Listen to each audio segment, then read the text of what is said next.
하나님 말씀 요한 2서 12절 13절 말씀입니다. 내가 너희에게 쓸 것이 많으나 종이와 먹으로 쓰기를 원하지 아니하고 오히려 너희에게 가서 대면하여 말하려 하니 이는 너희 기쁨을 충만하게 하려 함이라. 택하심을 받은 내 자매의 자녀들이 내게 문안하느니라. 아멘. 지난주에 포르투갈과의 축구 경기를 안 보신 분, 못 보신 분 말고 안 보신 분, 애국자인가 심히 의심스럽습니다. 저도 열심히 봤습니다. 근데 혼자 봤어요. 제 아내는 축구를 별로 좋아하지도 않는지 애국자가 아닌지 저 혼자 보게 놔두더라고요. 그래도 뭐 소리 지를 거 다 지르면서 흥분하면서 그 승리의 감격을 만끽했습니다. 한 10여 년 전에 2010년 월드컵에는 제가 어느 교회에 가서 그때 그 교회 성도들과 같이 월드컵을 본 적이 있습니다. 그때도 이 우루과이하고 경기였던 것 같은데 그때 막 대한민국 박수를 쳐가면서 그 짐에 모여갖고 온 성도들이 와갖고서 박수, 장구치고 북추하면서 봤던 그런 기억이 있습니다. 뭐 혼자 보는 것도 재밌지만 같이 보는 거는 더 재밌지 않습니까? 네. 같은 애국심을 가진 같은 대한민국 국민들이 똑같이 한 팀을 같은 팀을 응원하면서 보는 축구 경기는 참 재미있습니다. 그 재미가 배가가 된다고 생각됩니다. 크리스천 라이프는 그와 아주 유사할 것입니다. 같은 주님, 같은 복음, 같은 가치관, 같은 내용들을 가지고 기뻐하며 같은 류의 것들에 같이 흥분하며 살아가는 삶이 그리스도인의 삶입니다. 그리스도 예수의 복음은 기쁨을 가져다 주며 그 기쁨은 형제 자매와 함께 나누게 되어 있습니다. 복음의 기쁨, 형제 자매와 함께, 이게 perfect picture of a Christian life, 그리스도인의 삶의 완벽한 그림입니다. 복음이 주는 기쁨, 형제 자매와 함께 나누는 거죠. 오늘 요한 2서 12절 13절 이 내용을 다시 한번 우리에게 상기시켜 주고 있습니다. 12절에 보시면 사도 요한의 방문 계획을 알려줍니다. 내가 너희에게 쓸 것이 많이 있지만 종이와 먹으로 쓰기를 원하지 아니하고 오히려 너희에게 직접 가서 대면하여 말하려 하니, 여기 대면이라고 번역된 표현, 영어들도 face to face 번역을 다 하지만 원문에 있는 걸 그대로 하는 mouth to mouth입니다. 입에서 입으로, 당시에 관용적인 그런 표현이었죠. 어쨌든 직접 가서 너희 얼굴을 내가 보고 싶다, 너희와 악수하고 싶고 허그하고 싶고 거룩한 입맞춤으로 교제하기 원한다고 사도 요한이 말씀을 합니다. 얼마든지 종이와 먹을 사용해서 글을 쓸 수 있지만 그 내용이 많아서가 아니고, 물론 종이와 잉크 값이 비싸기도 했지만 그러나 직접 너희를 내가 보고 싶다고 하는 인간적인 감정이 섞인 아주 자연스러운 그러한 사도 요한의 모습, 그러나 아주 성경적이며 그리스도인들의 분위기 가운데 마땅히 반복되고 풍성하게 나타나야 될 그러한 장면이라고 봅니다. 여기서 사도 요한의 심경을, 마음을 엿볼 수가 있습니다. 거짓 교사들이 적 그리스도들이 이 공동체를 위협하고 있는 그런 상황 가운데 걱정도 됐고, 그래서 내가 직접 가서 말씀을 더 많이 나누고 싶기도 하지만 더 나아가 사랑을 나누고 싶어하는 요한의 갈망, 요한의 마음이 여기 잘 나타나 있습니다. 요즘 같으면 여러분들이 카톡이나 이런 메시지를 주고받을 때 이모티콘들을 많이 사용하지 않습니까? 뭐 너무나 재밌는 게 많이 있더라고요. 젊은 사람들이 저한테, 뭐 저희 딸도 그렇고 메시지 보내면 종종 이 이모티콘, 이모지를 사용하는데 아주 기가 막힌 아이디어로 그걸 보면 웃음이 나지 않을 수 없는, 요한이 이모티콘이 없어서 그런 거 아니었습니다. 이모티콘이 있었다 하더라도 요한은 직접 성도들을 만나고 싶어 했던 거죠. 얼굴을 맞대고 같이 음식을 나누고 싶어 했습니다. 마스크 벗고 음식을 나누고 싶어 했던 요한의 이 마음, 아주 성경적이며 교회의 모습을 잘 반영해주는 장면이라고 믿습니다. 12절 하반절에 보시면 방문 목적을 요한이 설명합니다. 이는 너희 기쁨을 충만하게 하려 함이라. 여기 너희 기쁨이라고 되어 있는데 원문에는 아마도 우리 기쁨이 더 맞을 것이라 여겨집니다. 우리 기쁨, 요한과 너희들, 요한과 그들 함께 누리는 기쁨을 충만하게 하기 위해서 내가 방문하고 싶다라고 말씀을 합니다. 많이 경험해 보지 않았습니까? 우리가 기도로 지원하는 선교사님들이 만약에 우리 교회에 오면 정말 반갑습니다. 기도했지만 늘 기도하고 서신을 주고받았지만 얼굴을 직접 맞대면 너무나 기쁜 그러한 경험을 여기 사도 요한이 말씀하고 있습니다. 진리가 위협받으면 참된 기쁨이 위협을 받기에, 참된 기쁨이 위협받으면 진리가 또 흔들릴 수 있기에 요한은 직접 이들을 만나기를 원했습니다. 사도 요한은 요한 1서 1장 4절에서 거의 똑같은 표현을 사용했습니다. 우리가 이것을 쓰면 우리의 기쁨이 너희들과 나 사이에 있는 그 기쁨이 충만하게 하려 함이라고 말씀을 했거니와, 아니 이 말씀은 실상 예수님께서 하신 말씀의 반복이기도 합니다. 예수님 이 땅에 계실 때 요한복음 15장 11절에 말씀하십니다. 내가 이것을 너희에게 이름은 쓰면 얘기하면 알림은 내 기쁨이 너희 안에 있어, 내 기쁨이 너희 안에 있어 너희 기쁨을 충만하게 하려 함이라고 말씀하십니다. 즉 그리스도 예수의 복음은 기쁨에 관한 이슈입니다. 예수님의 기쁨이 내 속으로 트랜스퍼되는, 예수님의 기쁨이 내 속으로 전달되는 것이 곧 복음이기도 합니다. 13절에 끝맺는 인사말이 있죠. 택하심을 받은 네 자매의 자녀들이 내게 문안하느니라. 여기 자매라고 되어 있는 표현은 다시 교회를, 하우스 처치를 의미합니다. 그리고 자녀들은 그 하우스 처치에 속해 있는 지체들이죠. 여기 요한은 택하심을 받았다 하는 표현을 선명하게 다시 밝히고 있습니다. 하나님의 택하심을 받아 그리스도인이 된 너희들, 하나님의 택하심을 받아 그리스도인이 된 나 요한, 하나님의 택하심을 받은 자들이 모여있는 그 교회 자매의 지체 자녀들에게 문안한다고 말씀. 여기 문안이라고 되어 있는 표현을 성경에 보시면 적지 않은 경우에 거룩한 입맞춤과 함께 등장을 합니다. 오늘 우리 식으로 한다면 뜨거운 허그나 강한 악수가 되겠죠. 이 요한의 마지막 인사말은 공식적인 인사말이긴 하지만 그러나 동시에 사랑과 개인적인 감정이 많이 적재되어 있는 그러한 인사말이기도 합니다. 본문 가운데 두 개의 교훈을 나누며 은혜 받기를 원합니다. 첫 번째는 복음은 기쁨을 계속 채워줍니다. 12절 말씀, 오히려 너희에게 내가 직접 가서 대면하여 말하려 하니 이는 너희 기쁨을 충만하게 하려 함이라. 기쁨이야말로 복음의 주제입니다. 예수님 이 땅에 오셔서 가시는 곳곳마다 기쁨을 선사하지 않으셨습니까? 예수 그리스도를 맞이하는 영혼들에게 예수님은 무한한 기쁨의 원천이셨습니다.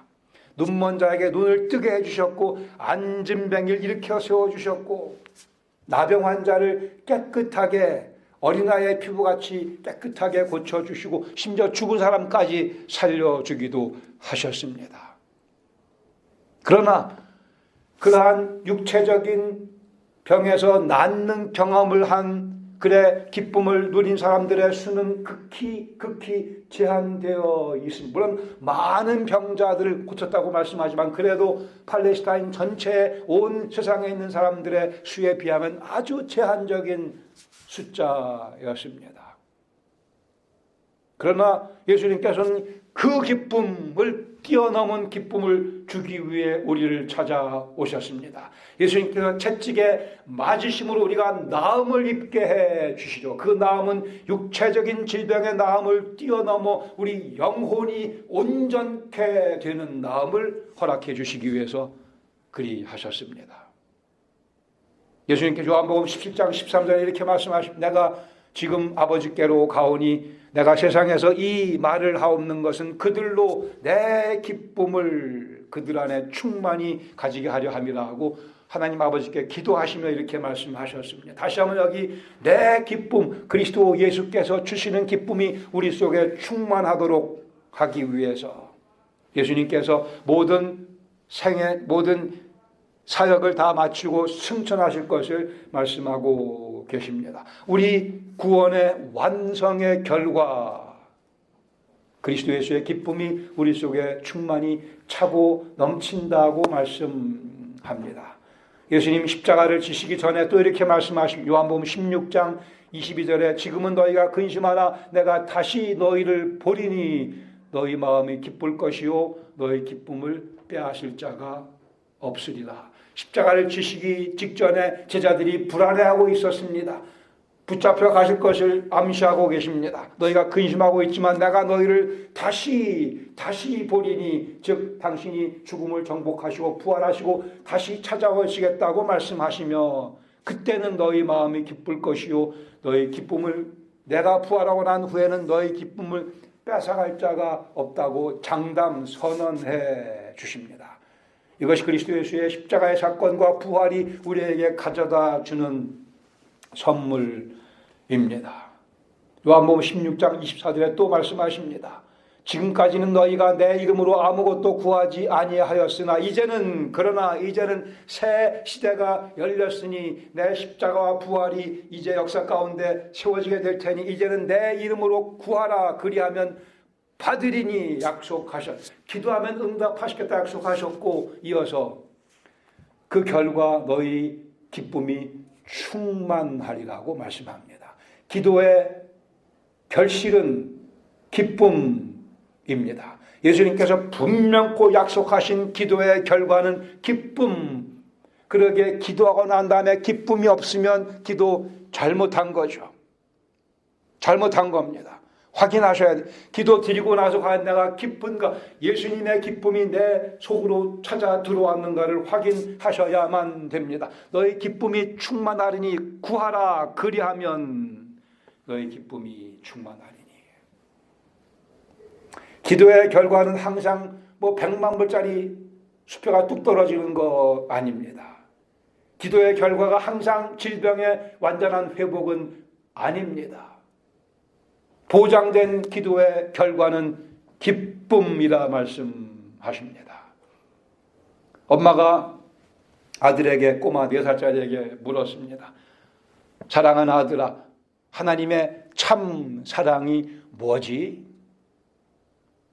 꼬마가 눈을 깜빡깜빡거리며 생각을 좀 하더니만 아주 지혜롭게 답을 합니다. 엄마, 내가 예를 들어 설명할게요. 그러면서 엄마가 나를 위해서 빵에다가 버터를 쫙 발라서 나에게 주면 그거는 친절함이라 얘기할 수 있겠죠. 근데 그 빵에다가 버터를 바르고 거기다 자기가 좋아하는 딸기잼까지 발라서 나에게 주면 그것은 엄마의 참 사랑이라 얘기할 수 있겠죠. 4살짜리에 하나님의 말씀을 배운 기지가 넘치는 아들의 답변이라 생각을 합니다. 자기가 좋아하는 빵, 버터, 딸기, 잼, 얼마나 맛있는, 그게 엄마의 자기를 향한 사랑이라고 꼬마는 이해를 하며 그게 맞죠. 기도하는 영혼은, 예수님의 이름으로 기도하는 영혼은 그 딸기잼 버터 바른 빵도 먹지만 더 성숙한 자세로 그리스도를 바라보며 그리스도와 대면하며 그리스도와 생각을 주고받으며 살아가야 할 것입니다. 평생을 가난하게 살다 인생 마치는 그리스도인들이 많이 있습니다. 우리는 아주 예외적인 경우입니다. 우리 정도의 부를 누리고 사는 사람들 아주 극소수인 것을 상기하시기 바랍니다. 많은 그리스도인들은 정말 입에 풀칠하기 어려운 상황 가운데 살다가 이 세상 마칩니다. 과연 그분들에게 여기 예수님께서 말씀하신 나의 기쁨, 예수님의 기쁨이 있는가, 있을까 생각해 보시기 바랍니다. 평생 불구의 몸으로 살아가는 분들 많습니다. 평생 질병을 안고 고생하며 살아가는 분들 아주 많습니다.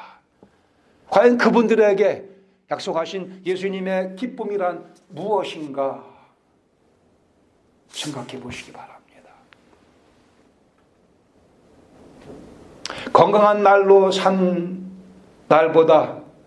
산 날보다 질병에 찌들리며 살아간 날수가 훨씬 많은 사람들로 세상이 가득 차 있지 않습니까? 그런 그리스도인들도 얼마나 많이 있습니까? 심지어 그리스도를 믿는다 주장하다가 목숨을 빼앗기는 순교자들도 얼마나 많이 있었고, 놀랍게도 20세기, 21세기에 들어와서 순교자의 수가 훨씬 더 많아졌습니다.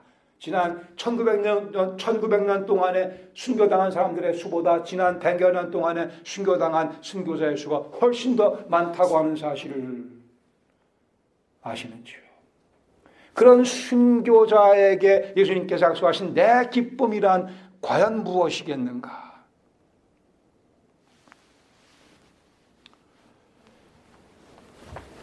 오늘 우리가 이만큼 건강할 때, 오늘 우리가 이만큼 많은 물질을 누리고 살아갈 때 우리 속에 예수님의 기쁨이 없다면, 삶이 좀 어려워지면 어디 가서 그 기쁨을 찾을 수 있을 것이라 생각하십니까? 오늘은 훈련받는 날입니다. 아니 혹 그런 일이 벌어지지 않을 수도 있겠고, 또 않기를 사실 바라지만 혹 하나님의 뜻 가운데 우리를 어려움 속에 몰아집어 넣으신다 하더라도 예수님께서 내게 주신 기쁨이 내 속에 있을 것이라고 확신하는 그런 믿음을 오늘 훈련받아야 할 것입니다.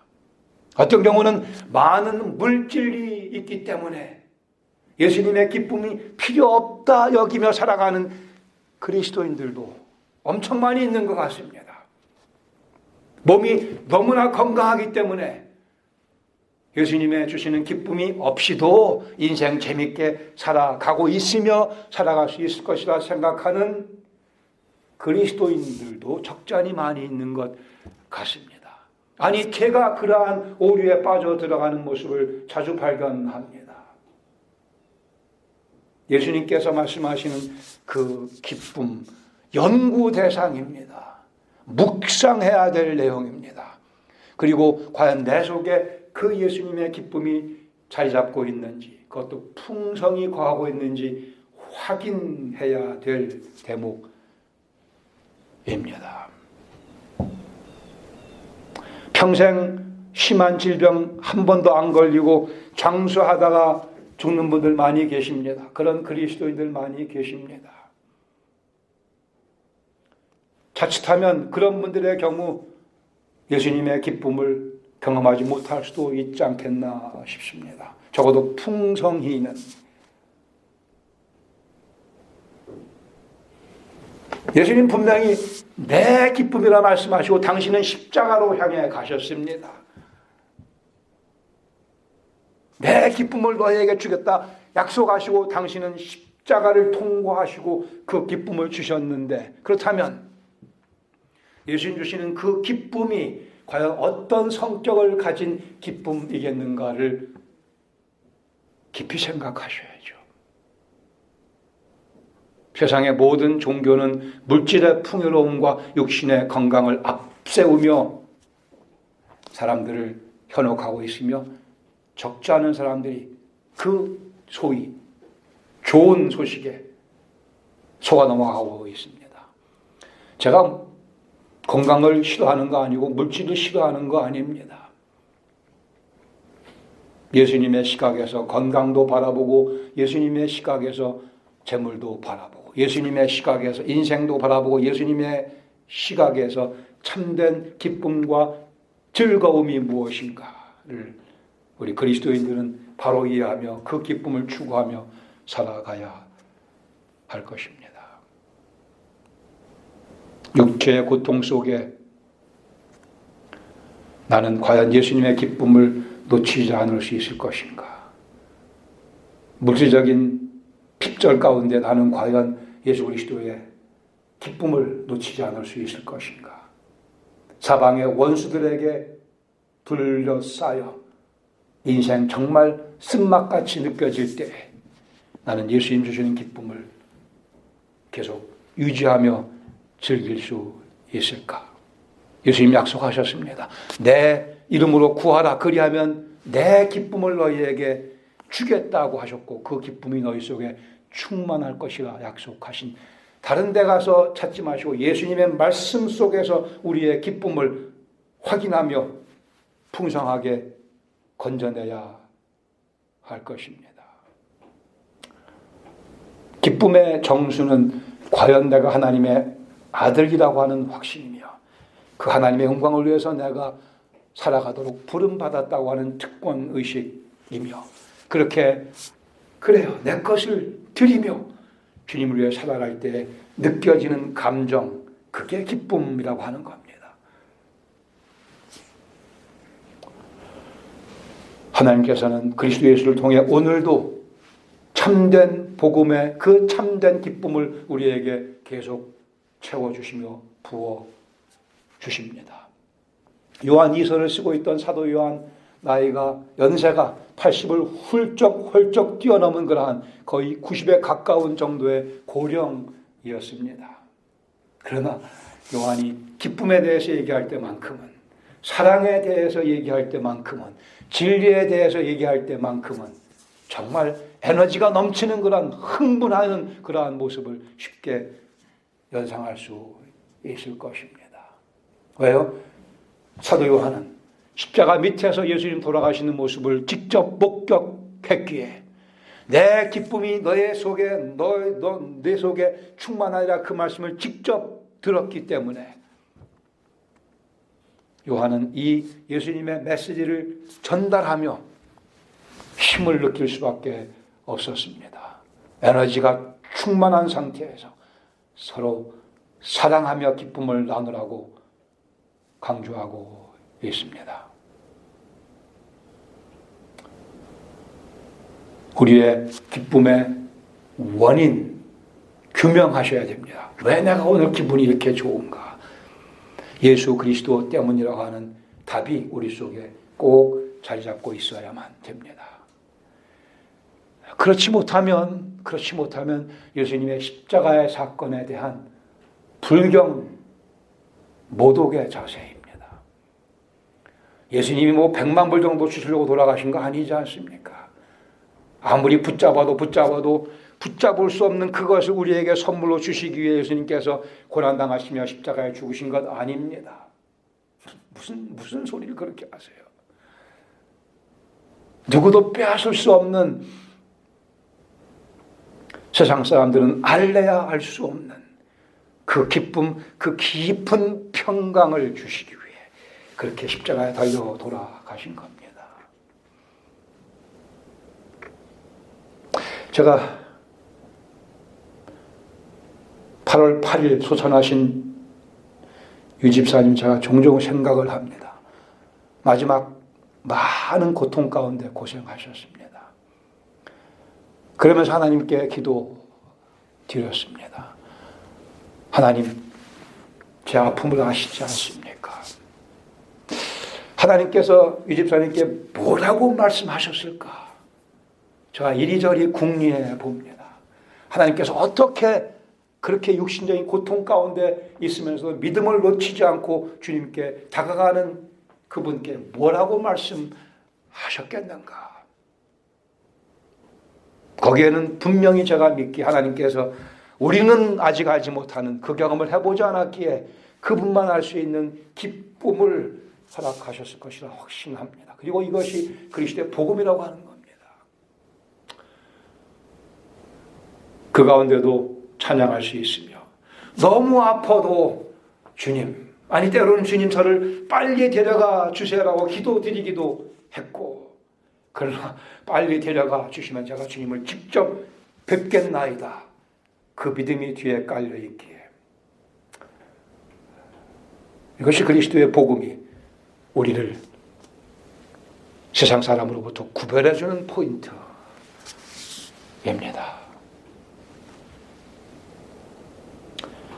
그리고 이러한 기쁨은 형제 자매들과 함께 나누게 되어 있으며 그 가운데서 기쁨이 더 진해지며 더 깊어지며 더 넓어지게 되어 있습니다.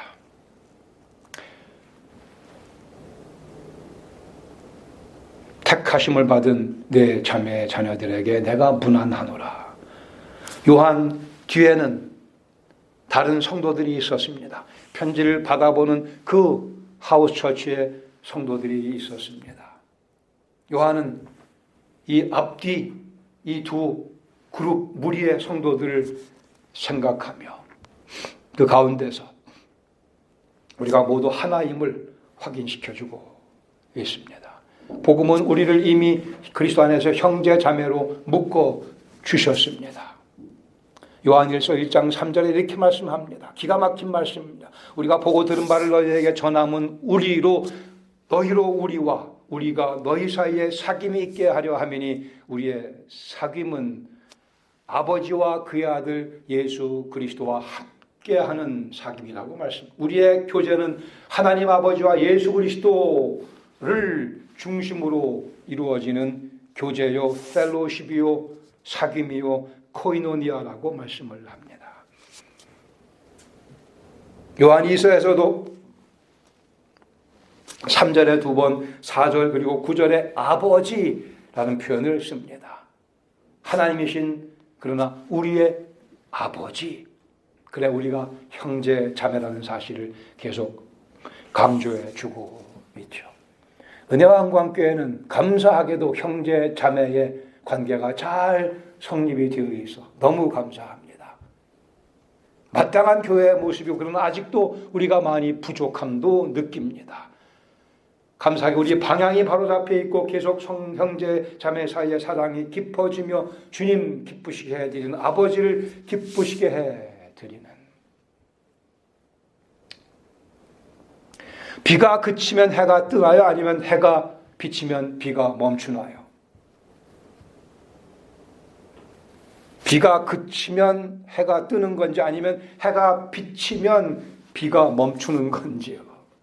늘 비가 오는 지방에 사는 사람들의 경우는 비가 그치면 해가 뜬다 이렇게 얘기할 수 있겠지만 항상 주로 맑은 날씨가 계속되는 그러한 지방에 사는 사람이라고 한다면 해가 다시 비치면 비가 그친다고 설명할 수 있을 겁니다. 우리 그리스도인의 삶의 분위기는 기본적으로 기쁨의 분위기가 되어야 되며 형제 자매 사이에 기본적으로 사랑의 분위기가 연속되어져야 합니다.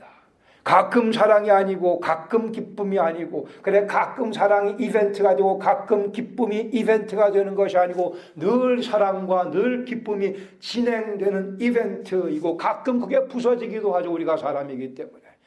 그러면 다시 고쳐 제자리에 올려놓고 교회는 성도 간의 관계는 계속 진행되게 되어 있습니다. 누군가에게 이야기를 기쁨은 나누면 2배가 되고 슬픔은 나누면 반쪽이 된다. 아주 성경적 개념이라 이것입니다.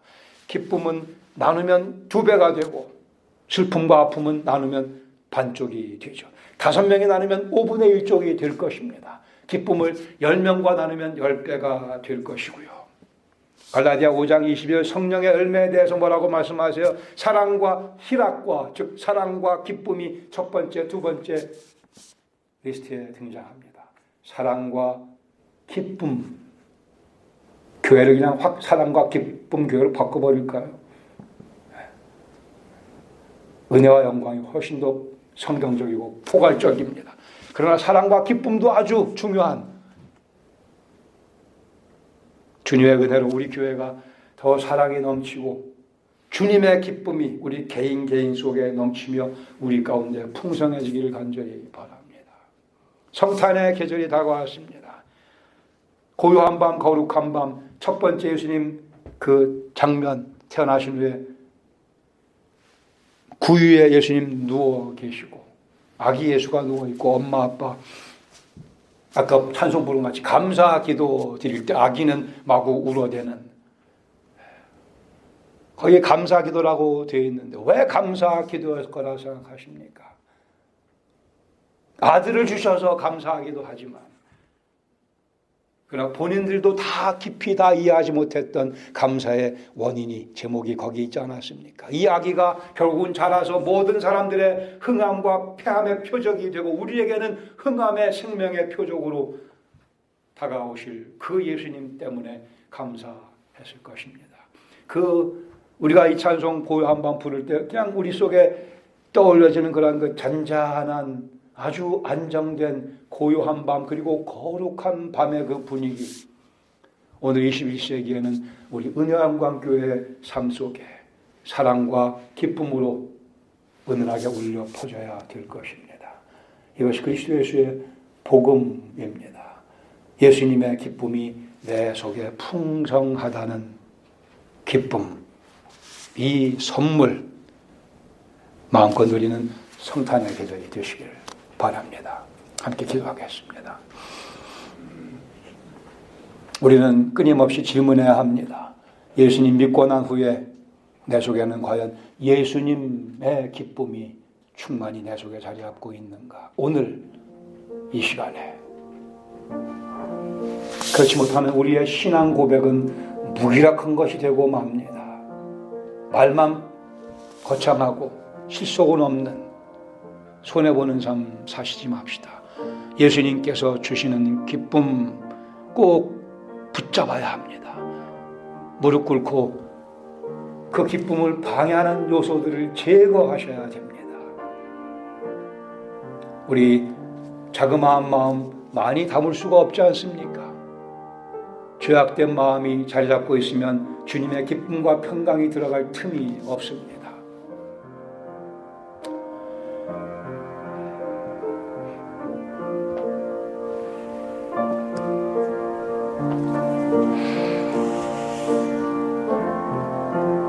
아버지 하나님, 고요한 밤, 거룩한 밤이었습니다.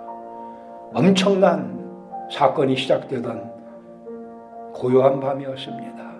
온 세상의 인류들이, 세대를 두고두고 나타날 인류들이 소리쳐 함성을 외치며 감사드려야 될 사건의 시작이었으며, 감사하게도 저희는 하나님의 은혜로 그 복된 사건에 동참케 되었습니다. 예수님의 주시는 그 기쁨이 저희 영혼을 덮었으며 오늘도 계속 부어주시는 복음의 기쁨이 나여 감사를 드리며, 이 기쁨을 서로 나누는 그리스도의 몸된 교회, 저희들 하나로 묶어주셨으니 서로를 더 뜨겁게 사랑하며 기쁨을 전해주며 필요하면 아픔을, 슬픔을 함께 나누는 믿음의 공동체로 더욱 성숙해 나갈 수 있도록 이 복된 성탄의 계절 가운데 저희 속에서 역사하여 주시옵소서. 확인하는 저희가 되기를 원합니다. 내가 즐기는 이 인생, 그리스도의 기쁨이 충만한 인생임을 확인하며 나누는 저희들의 삶 되게 하시옵소서. 예수님의 이름으로 감사하며 기도합니다. 아멘.